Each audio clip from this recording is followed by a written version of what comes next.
Olá pessoal, aqui é o professor Pablo e vou falar em duas aulas sobre tipos de dados básicos. Estes primeiros dois vídeos, que compõem a parte 1, vou falar sobre os tipos int e char. O tipo int é o tipo inteiro, que vocês já começaram a ver semana passada. Vou falar de um novo tipo, que é o tipo caractere char. Sobre cada um deles eu vou falar como declara variáveis, vou falar sobre valores literais, sobre o espaço que eles ocupam na memória e sobre limites dos valores, qual o valor mínimo e máximo que eles conseguem guardar. Então, tipo int a gente já viu semana passada. Já vimos como declarar variáveis inteiras. Você declara int e o nome da variável, seguido de ponto e vírgula. Para você declarar uma variável apenas é assim. E o que guarda uma variável declarada desse jeito? Guarda valores inteiros do conjunto Z da matemática, tanto valores positivos como negativos. Bem, aquilo a gente já viu na semana passada. Eu quero falar agora de maneira mais clara sobre literais, sobre valores literais ligados a esse tipo int. O que é um valor literal? O valor literal é um valor que é dado no código de forma direta. Eu poderia falar que é um valor dado explicitamente. Ele não é lido de outro lugar, ele não é calculado, você vê diretamente qual é o valor. O tipo int tem várias formas de literal. O que a gente está acostumado e que vocês já devem ter usado semana passada é a forma decimal de um literal. Isso aqui é um valor literal. É um valor inteiro que não é lido de outro lugar, não é calculado, está aí explicitamente. E essa é a forma chamada de decimal, é a base 10. Se você estudou bases para representação de números na matemática, essa é a base 10, é a base que a gente usa no dia a dia. Mas em C você pode representar também um número na base 8, é a base octal, começa com um zero. Se você começar a escrever um número colocando um zero aqui, cuidado, esse não é o número 1076, não, esse é um número na base 8. Se converter para a base que a gente está acostumado a usar, esse número corresponde exatamente ao 574. E tem a base hexadecimal, que é a base 16, começa com 0x. Então, se tiver um valor que começa com 0x, isso é um valor literal, mas está na base 16. Ele é composto por dígitos de 0 a 9 e mais os caracteres de A até F. Ele vai ser entendido como um dígito, onde o A representa o valor 10, B11, C12, D13 e assim por diante, até o F. Então, um total de 16 dígitos, onde o caractere faz o papel de um dígito, certo? Então, é a base 16, hexadecimal. Todos esses você pode escrever no código em C, certo? A gente vai escrever mais esse, que é como a gente é acostumado a usar os números no dia a dia. Então, está aqui um exemplo.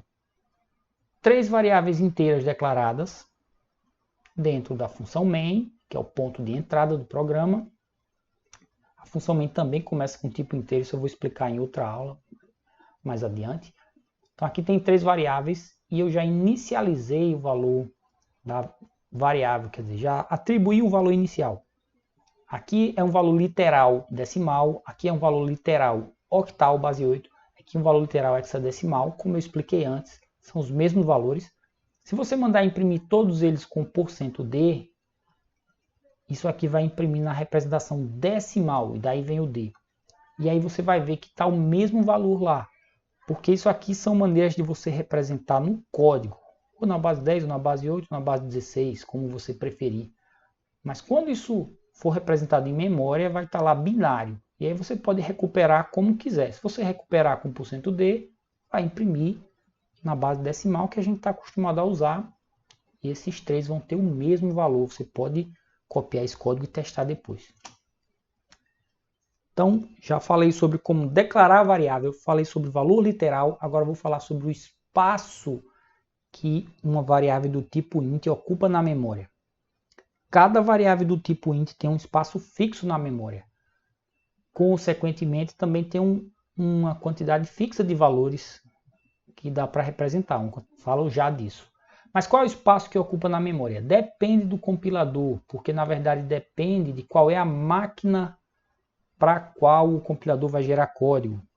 Você pode ter um compilador de C, ele lê a linguagem C, mas vai gerar código para um dispositivozinho pequeno, Arduino, ou pode ter um compilador de C que vai gerar código para um computador, um PC, um notebook, que geralmente é 64 bits.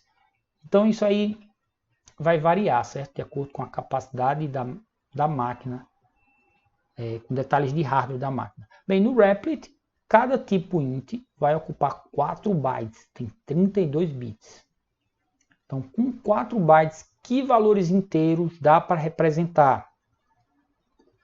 Como consequência desse tamanho fixo que o inteiro ocupa, você consegue representar valores de menos 2 bilhões e alguma coisa a mais 2 bilhões e alguma coisa.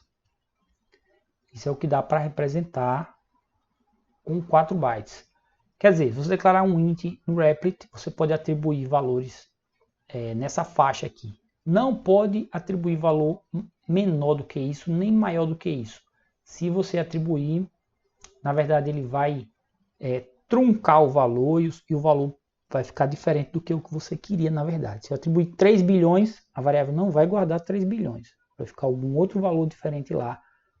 Vai extrapolar o que cabe nela. A gente chama isso de overflow, certo? Então isso encerra as informações sobre o tipo int que eu queria trazer nessa aula, complementando o que viram na semana anterior.